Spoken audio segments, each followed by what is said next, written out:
Mickey on the track. Yo, what it do, YouTube? It's your boy Jay coming at you with an episode a day.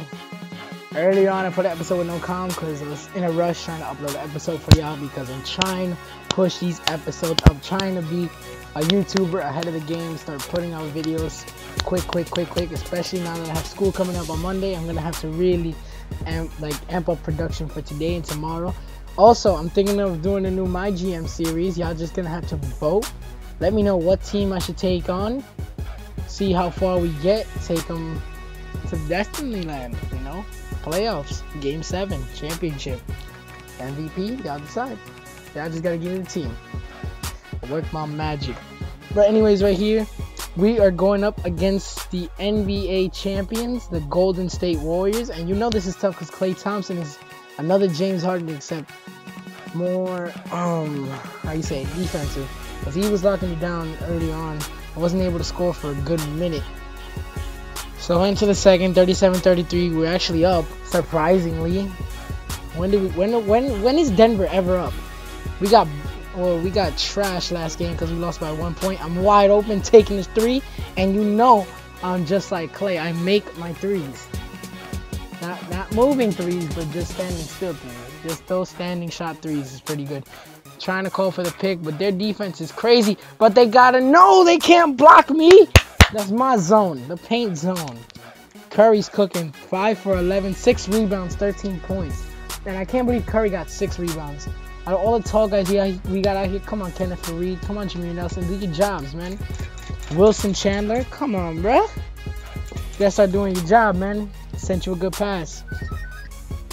Phone blooper. Phone ring, never mind. Ooh, pull up. Let's go. Freak. You know what he gotta do, man. You already know. Ooh, nice pick. Oh, kind of. I'm open, and you know I gotta make those 4 consecutive in a row. I'm starting to cook up. Coach is kind of upset that we didn't have a bigger lead, so I'm gonna let him talk. Pay attention to a couple of things. Such a big part of the first half was the scoring punch we got off the bench. That gave us a whole other element that they just didn't have the ability to deal with. I'll give you a compliment though. The ball movement's been excellent. Love how many buckets we're getting off assists. The pace of the game, just to bring that up real quick, isn't a huge concern because I think we're suited to play at any speed. But somewhere in the middle of the tempo spectrum would probably be ideal. We know we're up against a tough team tonight. Let's show them we're just as tough.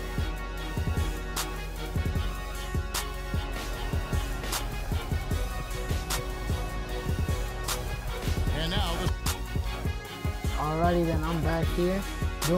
Doing what I do best right here, taking the ball up court, passing it to Jameer Nelson.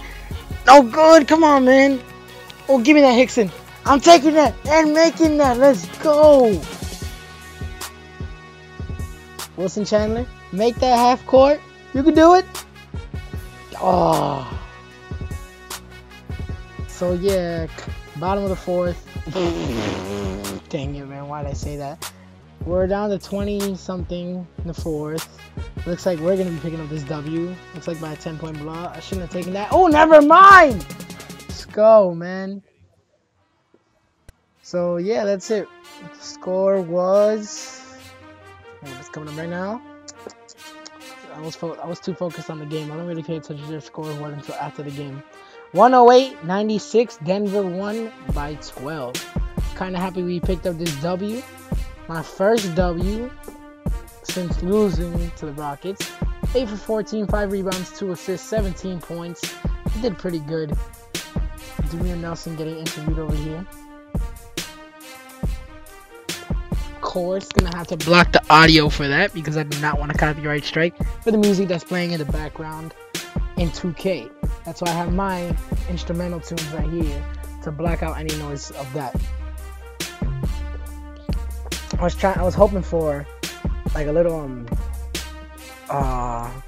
video bomb, but hold on, here comes Shaq and Kevin Hart, or whoever's name. present our Jordan player of the game, Yusuf Nurkic. In my opinion, his passing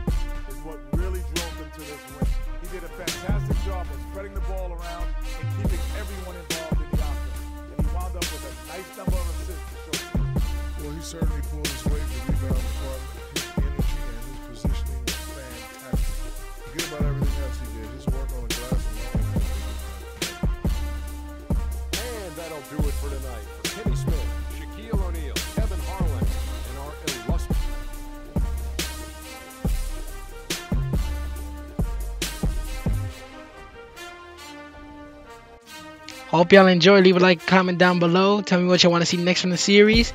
I'll ABC y'all later. Here are the stats from today's game. JF Ent, peace.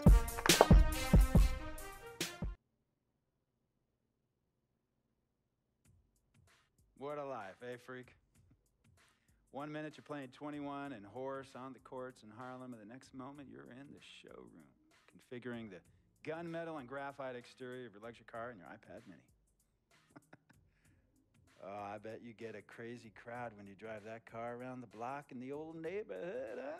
Yeah, living the dream. Mad pandemonium. But folks from back around the way are real proud of me. Yeah, I hear you. Local kid makes good. You know, it kind of reminds me of when I took my tech stock public and I rang the New York Stock Exchange bell, and my mom's friends called her up and said, "Maggie, is that your son on Bloomberg News this morning ringing the bell?" And my mom says, "Yes, sirree, Bob, it was him." That was a great moment, freak.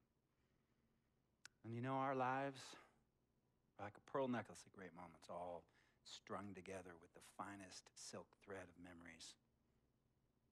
And we have to be very careful how we cultivate those pearls and we thread that necklace. Does this meeting by any chance have to do with Vic Van Leer? I grew up in the burbs, freak. I wasn't poor, upper middle class, comfortable. My daddy worked as an accountant for one of the largest insurance firms in the country. Smart with his money. Mom didn't have to work. I went to boarding school. And my dad died of a heart attack when I was a freshman at MIT. I was a movie geek, wanted to be a civil engineer, but I made my fortune by becoming a hybrid of both those interests. My dad didn't want me to be an accountant. Oh, listen to this. My best friend was a guy named Isidore. Yeah, we called him Izzy. He was one of the smartest human beings I have ever met in my life. I mean, Izzy was taking second-year college calculus courses as a high school sophomore, right? Straight A student, full ride to MIT. Izzy had the world at his fingertips. But he was always looking for trouble, and trouble found him. He ran with the wrong crowd. And when we got to MIT, he got this great job working for a financial consulting firm in Boston. But every weekend, he would fly to Vegas. You see, Izzy had a system for counting cards in Vegas that had the big casinos on the strip. Oh, stymied. He would come back to MIT with suitcases filled with $200,000 in cold cash. What? Yeah. So your man Izzy was getting hit off like that? Like a fat rat in a cheddar cheese factory, freak. Okay, so what happened to this dude Izzy? Because he's dope. No, not dope. Dead. After he'd been missing for 3 weeks, the Nevada State Police never found hide nor hair of Isidore. And our friendship took a hit when he asked me to hang out with him in Vegas, and I said I wouldn't do it because I knew he was on a dark and twisted path in his life. And yes, he was my dude. But no way was I gonna throw my life away trying to show my loyalty to a guy who really and truly didn't understand what loyalty was all about. So this meeting is about Vic. Correctamente. Okay, well, sir, Vic isn't Izzy. And why's that, freak? Well, for one thing, you and your dead friend Izzy didn't grow up poor. Me and Vic grew up in a neighborhood where we had to look over our shoulder every 2 seconds to make sure nobody was going to walk up on us and rob us. True. Izzy and I did not grow up in the hood. But we, like you, thankfully grew up in a 2-parent household. But even that wasn't enough for Izzy. He wasn't satisfied. He was always looking for a 5-alarm fire when he already had the warmth and comfort of a loving family. This is not about class warfare, freak. This is about the consequences of making bad choices and risking it all when you feel like you have nothing to lose. Vic is like a brother to me, sir.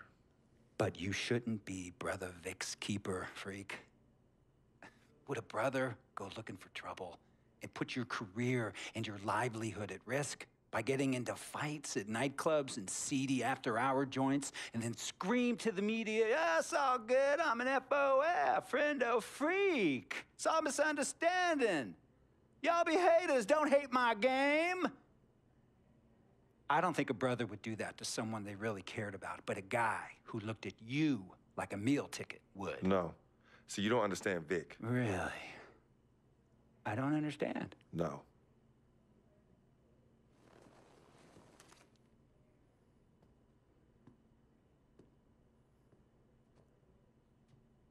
Look, man, it was a misunderstanding with the guy in the next VIP booth. His honey started flirting with me, so naturally I started flirting back. Next thing I know, Captain Cornball's off my grill piece beefing. Next thing he know, he got a 2-piece and a biscuit under his left eye. Hey, I don't know who hit him, and it damn sure wasn't me. Hey, Captain Cornball's mad because I'm an FOF, friend of freak. Hey, but check this out, though. He needs to train that hottie before he leave the house, though. Yo, he's hot as ain't loyal, man. What's there to understand? Are you freaking blind? You know, I just want to know, how much did you pay your lawyers to make all this go away? Almost 100,000. Excuse me, son, I'm sorry, I couldn't hear you. I said I paid almost $100,000. Exactly. And if you keep riding shotgun with Vic, you're gonna go broke. Quick, fast, and in a hurry. Look, Vic is my friend, and I grew up with him. How many times I gotta tell you, sir? Freak, this is not a request.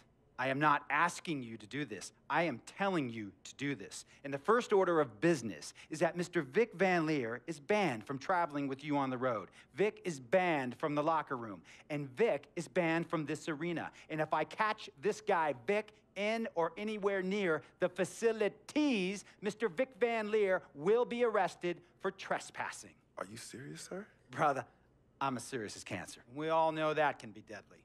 You know, when me and Vic were kids, playing summer tournaments at the Dome, we always imagined making it to the pros, right? And after the crowds left, just a street light was on the court, like 11:30, 12 midnight, even 1 in the morning sometimes. We used to practice player introductions, running on the court, giving dap, high-fiving the teammates. Vic, he would act as an announcer. You know, he would introduce me, announce my name on the loudspeaker, and the Jumbotron would flash my image like a little guy dressed in long shorts and a jersey. And now, fresh off his 3-game, 62-point scoring streak, the youngest player to ever do so in NBA history, Frequency Vibrations.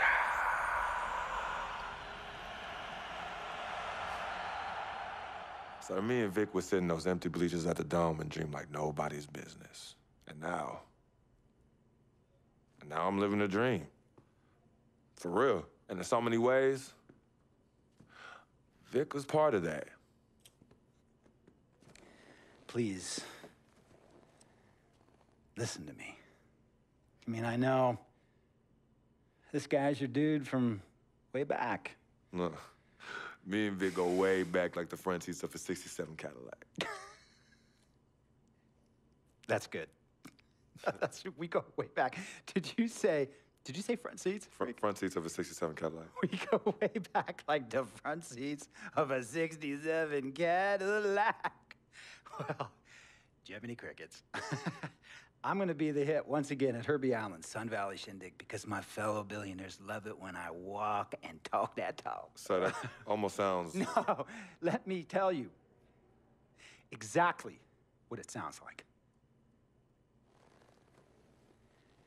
I respect, admire, and most importantly, love you as a human being and a role model. But I pay you a lot. And I mean, I pay you a lot of money to play for my team. And I am in this game to win it. And you can't win it with an albatross around your neck like Vic. So Vic is done. History. And here's some more lingo that I picked up from a former megastar who used to play for me several seasons ago. Thought I would never release him until I did. And now he's the 6th man on a struggling team in Venice. And yeah, I'm talking Venice with the canals and the gondolas and Harry's bar, not the street ballers next to the fortune tellers on the beach in Cali.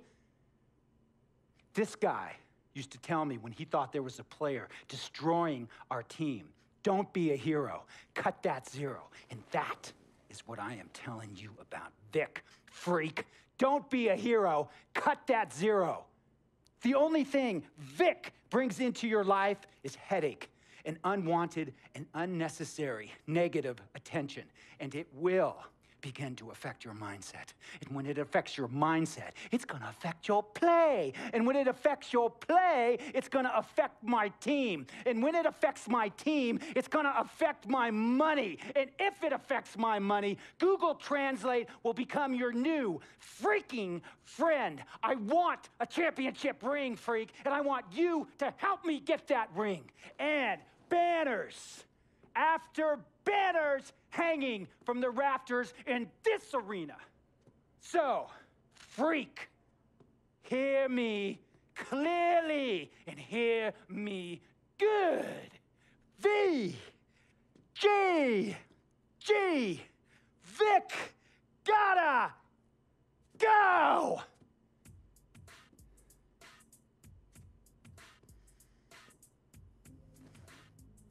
Handle your business. And remember, that contract you signed contains a morality clause, a very important clause that revolves around your conduct on and off the court, and how it can negatively impact my team. Now, I don't want you to have to learn Italian or Croatian as a second language. And hey, playing pro ball overseas, there's nothing wrong with that. But the arenas are nothing like this, nor will the money be the same. And on top of all of that, this is the US of A, the greatest freaking country in the world. Ask yourself, is Vic worth all that? Think about it. Think long, think wrong. Tell you about Vic. He has his bad rap. It's not, and I understand some of his judgments might shadow his actual character. He's not that at all. Man, Vic, let me tell you something. We actually, we have love for each other. We're brothers. Blood couldn't make us any closer at all. I mean, he has so much loyalty to me and to my family. You can see even Cece, has issues with him, but he still loves her. He still loves her.